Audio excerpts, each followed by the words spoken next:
All right, so I'm just getting packed up here and I'm getting ready to head out in this year's trip in the new Defender.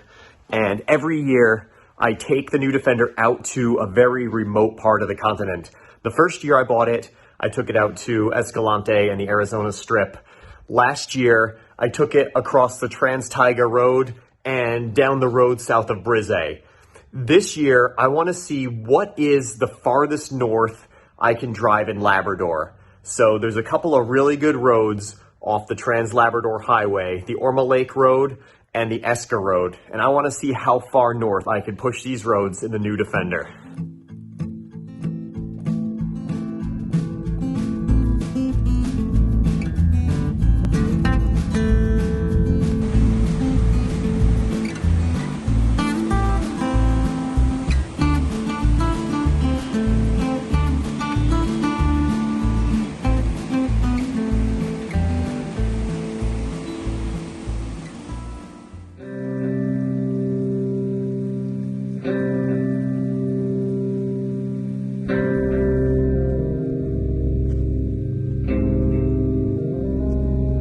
So I just climbed Mount Harfang to get a better view of Loch Manacougan, and you can see the lake starts just past that dark colored hill in the center. And this gives you a really good perspective of just how enormous this thing is. It looks huge on a map and it looks huge on aerial photos, but it looks even bigger in person. You can just see a portion of it, and that's the island in the center. These asteroid impact craters in Canada are just so impressive, and this is one of the largest impact craters on Earth. There's one in South Africa that is bigger, but this one is just plain huge. And of course, the most beautiful one is also in northern Canada. But I'm just taking in the view and just absorbing the size of this and how big this impact and what the impact must have been like when it struck millions and millions of years ago.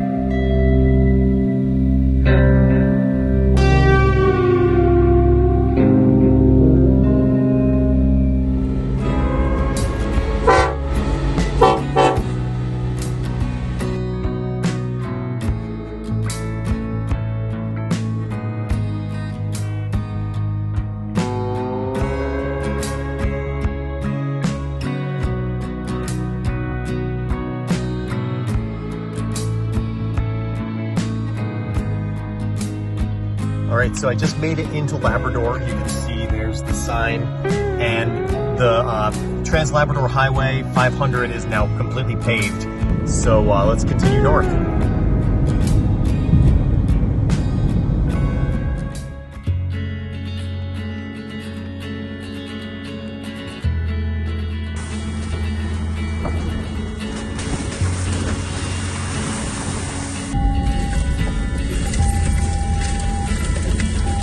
The trail's gotten so narrow that the vehicle does not fit at all. I'm gonna have to go a little bit farther and find a spot to turn around because it's just getting smaller and smaller.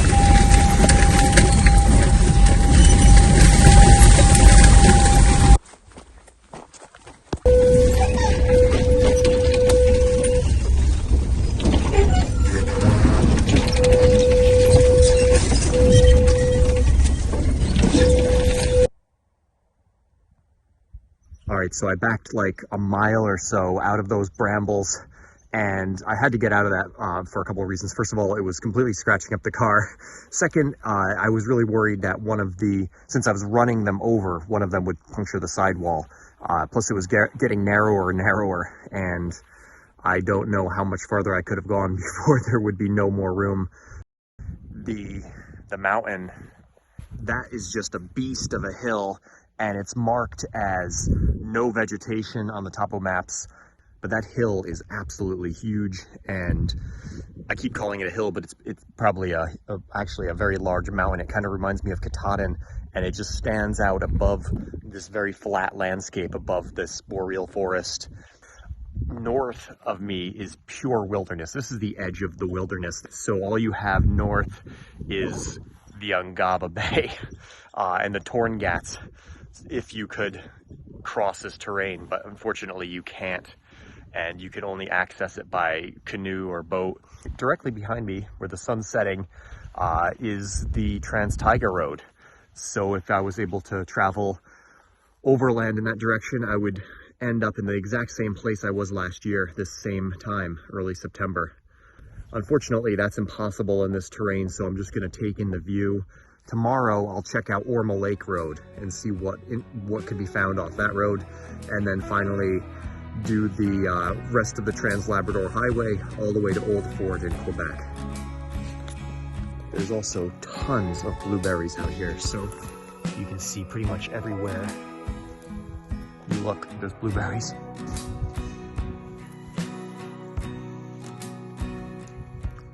Delicious.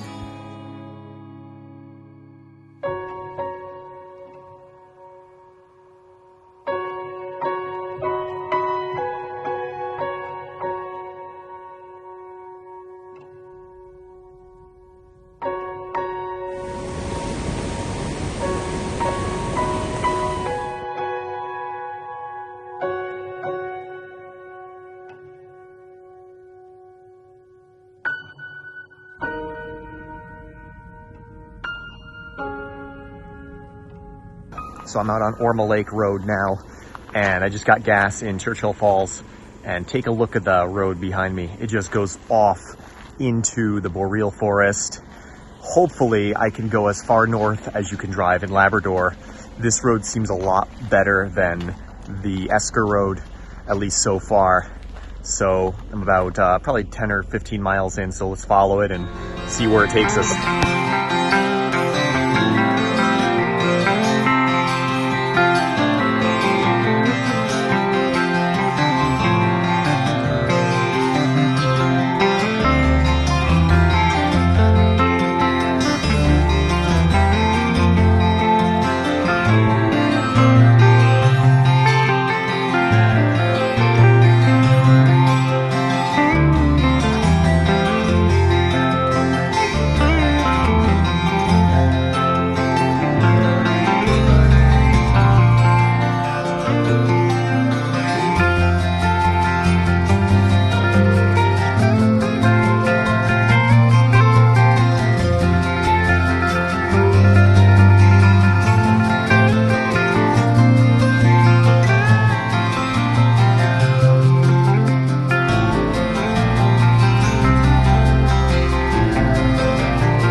Alright, so I'm up on this really nice hill here, and that's where I want to be, but that's like impossible to get to.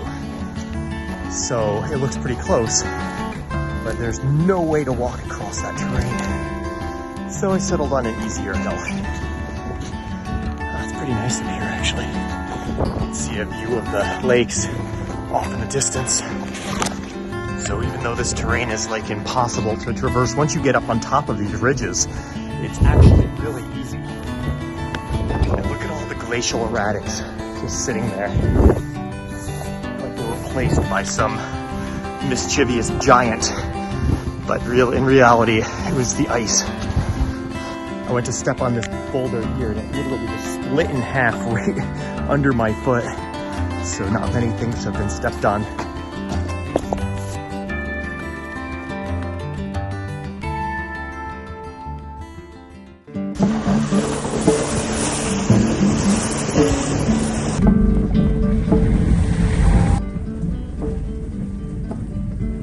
So I just came to the end of Orma Lake Road here, and I can't go any farther. I reached a culvert that has been dug out, and there's no getting over this. I don't think the road keeps going that much farther anyway, but it was an all-day drive getting up here, and amazing scenery. This has been one of the best dirt road drives in Canada yet.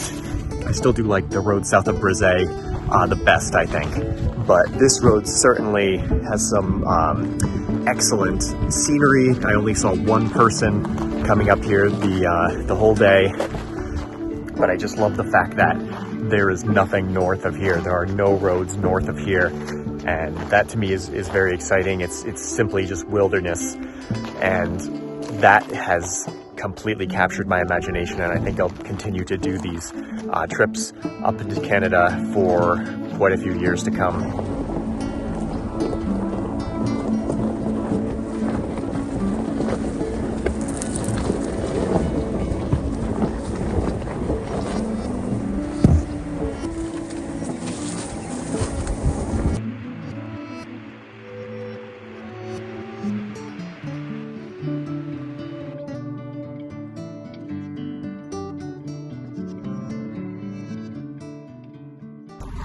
All right, so it's about 6 o'clock and I'm leaving this really, really nice campsite out on this lake here and heading towards Old Fort, the farthest south you can drive on Route 138, and that'll be in Quebec.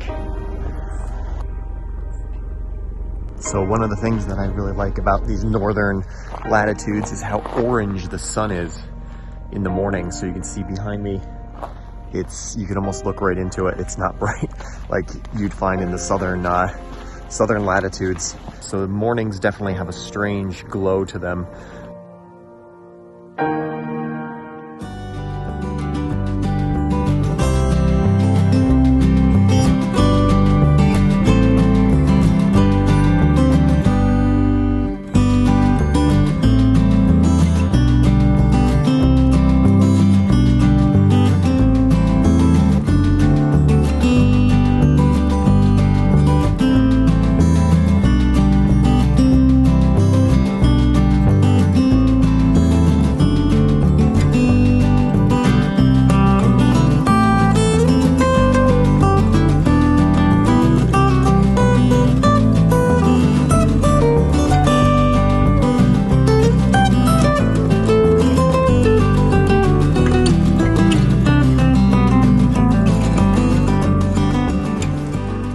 Pulled over for the night. It's about 7:30.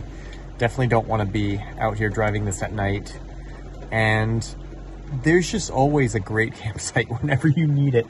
This is a little pull off right off the road, sitting back and falling asleep to the sound of the river.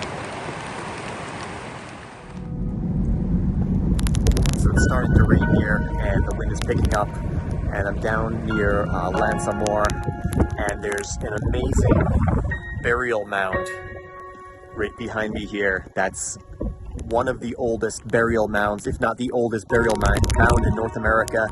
And it was the grave of a child that was buried here about 7,500 years ago. And the boy was placed in the grave with some amazingly preserved grave goods. And it just shows that the coast of Labrador is just such a ancient and mysterious place.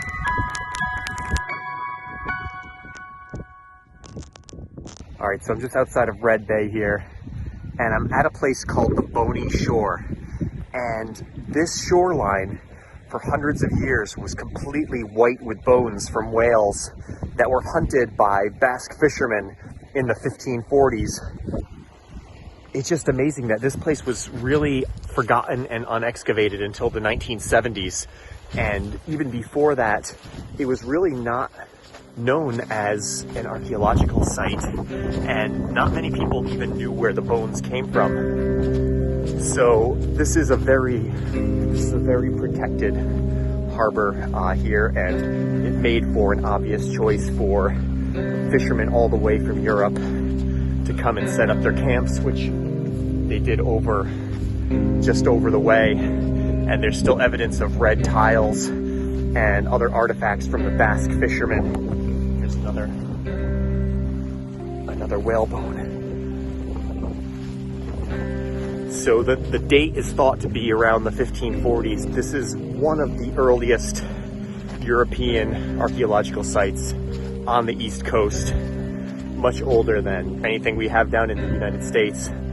So I'm just walking the shore, looking for whale bones, and just taking in the views from this very desolate shoreline. I mean, Labrador definitely has a feel like it's very much connected with the past.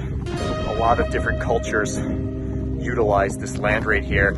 And there's so many legends and myths and stories about Labrador, and I don't think there's any place that has more ghost stories and treasure stories. I mean, when I was up here last, I was talking to someone and they said that they were on an island off the coast of Labrador somewhere, and they were in a sea cave and found a bricked up wall where treasure was possibly hid, but was never able to go back and find the exact spot. And every time I come up here, I hear a new ghost story or legend.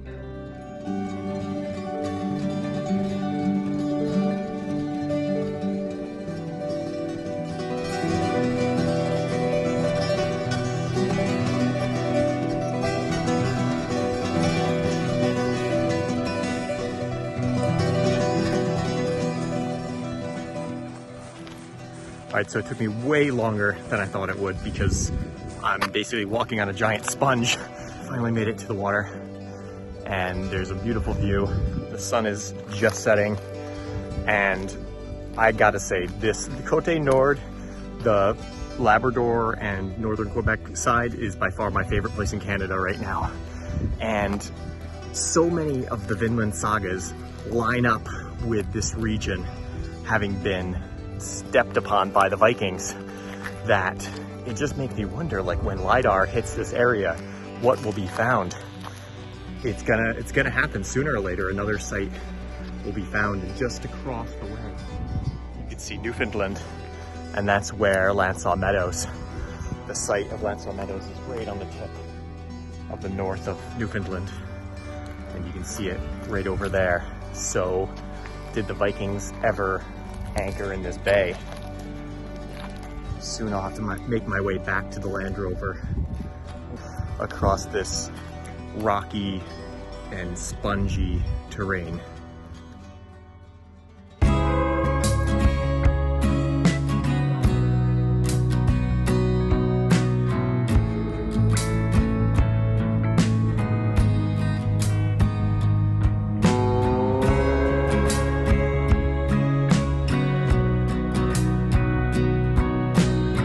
Alright, so I made it to the end of Route 138, and I'm on this little promontory here overlooking the water. There's nothing past this, except if you go far enough you'll get to the other end of Route 138, but we're not going to be able to get to that without a boat.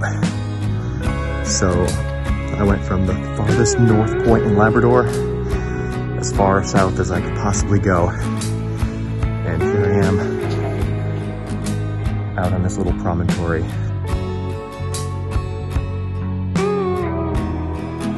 If I were able to turn the car into a boat, I could connect with Route 138, the southern part, and then I would be only 20 hours from home, but unfortunately there's no road that connects it, so I'm gonna need to drive 38 hours back to Connecticut, all through Labrador and Quebec. So the trip is now complete. I drove to the absolute most northern part of Labrador that I possibly could drive to. I drove as far south as I could, and I saw a lot of amazing sights in between, but now it's time to head back.